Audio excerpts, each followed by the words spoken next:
talking about citizen journalism, how do you think marginalized groups define their role as citizen journalists, and still where are the obstacles that they are facing still in the digital age?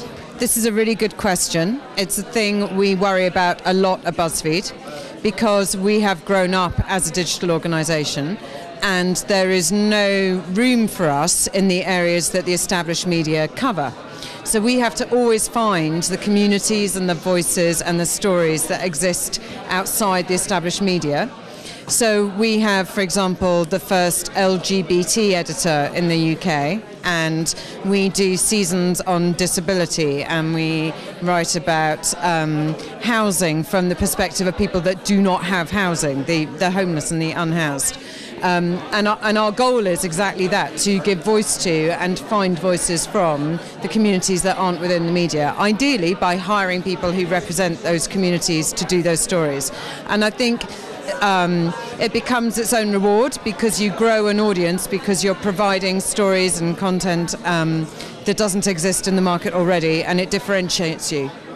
Talking about artificial intelligence, some journalists are fearing that this will replace them, but others are actually thinking that it's just taking over and replacing just the most boring tasks that they have to do.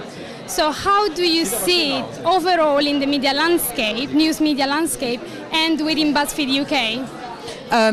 I see it absolutely that the most important journalistic tasks are incredibly handcrafted. They are really thought about and painstakingly committed by humans. Increasingly important to ensure accuracy and the richness and depth of reporting that only comes from human curiosity, knowledge and instincts, but then that the tasks of distribution, publication, making sure it reaches people, making sure that all your media are there together and that everything works well together, this all becomes incredibly easy and machine driven.